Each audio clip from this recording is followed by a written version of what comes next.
I could ask everybody to mute your phones during the presentation, then if you have any questions afterwards, you may have a few minutes afterwards to Q&A. Otherwise, you can shoot me an email directly after the webinar. I'll go ahead and get started. My name is Greg Hyde. I'm the Jim Myers & Sons Biohandling Product Manager, and we'll be talking about, we'll touch on conveyors, and we'll go into a couple of material handling systems. A little bit about Jim Myers & Sons first. JMS has been in business for 50 years, since 1962, and is family owned. This is a nice photograph of the new facility that we have in Charlotte, 72,000 square feet.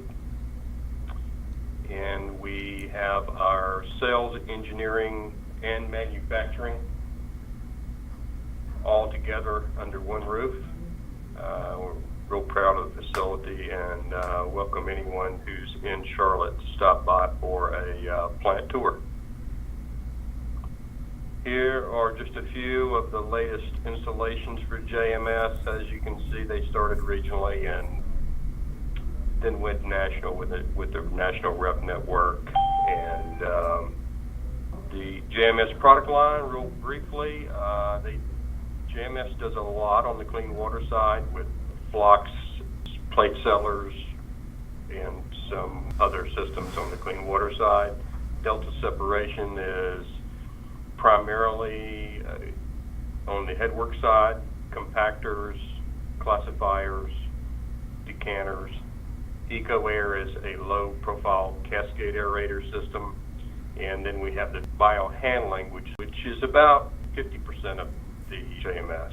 The whole basis of material handling is the conveyors, and a lot of people just think of conveyors as taking from point A to point B, but conveyors can be automated, pivoted, swiveled, shuttled to a better distribution of product. And then we get into conveyor systems, and systems are basically one or more conveyors, may be redundant trains, may have multiple inlet points, multiple discharge points with automated gates or bifurcated chutes. Few samples of what a basic system here. Can't see this very well, but that's a bifurcated chute, pampas leg chute with a valve there. Sometimes, if you have enough elevation, can replace having to do two conveyors. And then we get into systems with multiple discharge points and slide gates, and we're going to talk about those systems a little bit more here. Slide gates being one of the major components in loadout systems. You can see here a conveyor with multiple slide gates for truck loading. These can be controlled in a manner of ways. Sometimes it's just a simple push button station that has to be manned full time. For, say, a small application, this is sometimes okay. When you've got a low design load on your conveyors, often they're used with timers and controls. The most automated way is to use ultrasonic sensors, where you're looking down at the pile if you're forming in the truck or the dumpster. And then when you reach a certain set point, one gate will close, the next gate will open, and then you will monitor that fill rate until you have a complete container. Loadout stations distribute product typically for haul-off or storage, and sometimes both. This system that we see here, a little hard to see, but you've got conveyors coming from centrifuges up to a distribution conveyor. This distribution conveyor drops at multiple points into a hopper underneath it, and then the hopper has a light bottom screw with gates and multiple discharge points. So in this loadout station, we're conveying, distributing, storage, and then distributing again. And in a large system, this is often necessary because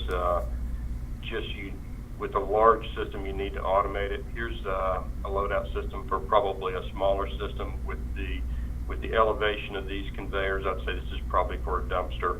It may even have a manual gate operation.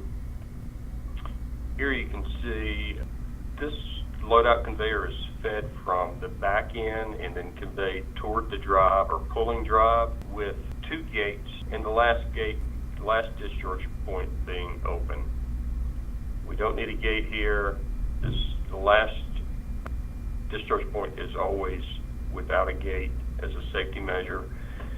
You can elect to put a gate there, but then there's some other safety features we would put in place to ensure that if there was an operator error and all gates were closed, that you would have some type of bypass relief for the sludge. Typically, there's always one open discharge point. Here's a truck loading conveyor for outloading, and you can actually see the ultrasonic sensors here for detecting the level into the either truck or roll-off container. Typically, slide gates are electrically actuated. Road torque and limit torque actuators are fairly standard. We can use pneumatic or hydraulic actuators on these if plant air is available, or if most plants will opt against hydraulics just for maintenance reasons. In recap, we have some good videos, animated videos of this and some other loadout systems on our website, and I'll have this PowerPoint available for either email out or download after the webinar, and you can go to these links, or you can just go to the website and take a look at our videos. But they're good videos. They're only about 2 minutes long, but they're very informative. I'm gonna go look at some bigger systems. The next one we're going to look at is JMS Receiving Station. And what I failed to mention was that back in the conveyor loadout stations, those are often part of a larger system. They're often part of large truck storage hoppers, dried sludge systems, which we'll see a little bit later here. The JMS Receiving Station typically accepts foreign sludge into a plant by truck, and by foreign sludge I mean they're just bringing that in from another plant. So the plant may utilize this filling station with a loader from other storage areas, or by conveyor from dewatering equipment on site. But they provide temporary storage of solids until the sludge can be metered downstream at a controlled rate. And usually you typically see these on the front end of dryer or incinerator plants where they want to bring in sludge. It may be a regional plant. They're bringing in sludge from other smaller plants as a profit center. The receiving bin itself is optimized to prevent plugging and bridging and rat holing, and to evenly distribute the material within the hopper, and utilizing the capacity of the hopper. And these hoppers are typically sized depending on what size truck you're expecting, what kind of storage time, retention time you need in there to downstream process. So these are highly customized for each application. These may be from 50 cubic yards to 150 cubic yards, may be a typical range for a receiving bin. And there may be multiple receiving bins on a site. Typically, these receiving bins will have leveling screws, and you'll see some of the leveling screws here. And that's because on the truck fill, on the dump, and we go right to a dump here, of course you're going to get most product right on one end of the hopper. And depends on your rate of fill, how many truckloads per day, etc. We may need to bring some of that sludge from the truck in up to front of the hopper to optimize the capacity of that hopper. A lot of it depends on geometry. You can see this light bottom bin has 4 screws across the bottom, and that's to optimize the bottom dimension, so we don't have to go deeper with the pit here. You need at least 2 light bottom screws in the bottom of a hopper just to minimize bridging. We go 3 and 4 and even more, sometimes because of available space and geometry. Here are a couple of examples here of carbon steel painted. We prefer to go 304 stainless steel with the cost of steel and versus the cost of painting with a good coating. They're about an equal wash. Here you see these light bottom screws. This is typical with receivable bins. The screws will come out extended from the body of the hopper, and these allow us to more control the flow of the sludge coming out, and it's considered a metering hopper, and this particular case it's metered into another conveyor. Here's a shot of some retractable roofs for these receivable hoppers. Fairly typical that receivable hoppers are outdoors and need cover to keep the rain out and odor control. Occasionally they may be undercover. Here's a better shot of some of the covers with odor control on back portion of the roof here. Again, there's the dump with the grizzly bars for protection. And here's a good shot of the metering screws feeding, in this case, a cross collection screw that's feeding pumps that take product downstream. And I believe on this particular one, each screw can feed 1 of 2 pumps, so you have some system redundancy there. Here's a good shot of the leveling screws and the live bottom screws. You can see these are shafted live bottom screws. We can go shaftless or shafted. And again, this receiving bin also has a good video online with some 3D animation of the system. Okay, we'll briefly talk about wet biosolids storage systems, wet sludge. We talked a little about the difference in metering type and gravity drop type.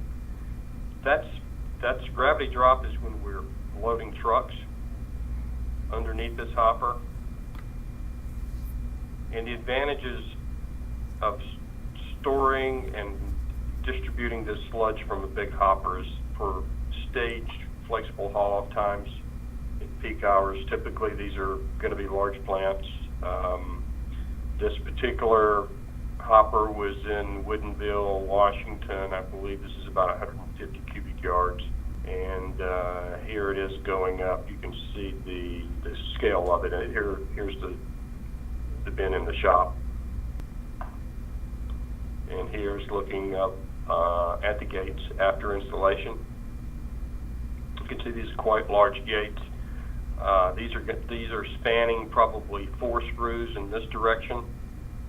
So these gates really don't need to be this long. It's because the head pressure of the sludge in this hopper, these gates are going to start filling this truck very fast as soon as these start to open. Depending on the type of sludge you've got, you could fill a truck and you're opening 4 or 5 gates this large. You can fill a truck in seconds, really. Here's a couple of live bottom screws, and you can see this is a variable pitch from probably half pitch to 3/4 to full pitch, and even more. This looks like more than a full pitch here. Pitch is the distance between each complete flight section, typically a full pitch is what is used in conveyors, and the full pitch just means the pitch is equal to the diameter of the screw. And the reason we'll do shafted in particular and variable pitch is because it depends on the discharge points. This live bottom screw probably had a single discharge point over here, and what we wanted to equal amounts of sludge along the way to distribute out this one end. Otherwise, if you have a single pitch screw, you're going to be picking up all your sludge in the very end. That gets conveyed from one pitch to the other. So things we can do with a shafted that we can't do with a shaftless, we can vary the pitch and we can vary the OD, which you can't do on a shaftless screw. You can vary the OD. You could start out here with a slightly smaller OD and let it grow. You can do the same thing as you can do by varying the pitch. This screw down here happens to be a ribbon type screw, and you can see there's a little air gap between the flighting and the shaft. And that also lets you let some material flow through and helps you pick up along the way. A lot of different, depending on the discharge points and what you're trying to do with pulling your sludge down from a hopper in different points is going to dictate how you design the screw. Here's a shafted live bottom screw going in, big 400 cubic yard hopper that was pre-Canby system in Washington, D.C. This is, I believe there were 4 at 400 cubic yards each, and here's the overview of the system. There are pumps down here that fed directly to the Canby THP, and of course that is an example of a metered. Typically metered, we're going to pumps or another conveyor. Gravity drop, we're going to trucks, as in this big system here with multiple gates. Again, the gates, like on the conveyors, can be actuated typically by electric, but also pneumatic. These happen to be pneumatics. You can see the big cylinders over here. There is also a YouTube video of wet storage systems online. We'll send this out to you.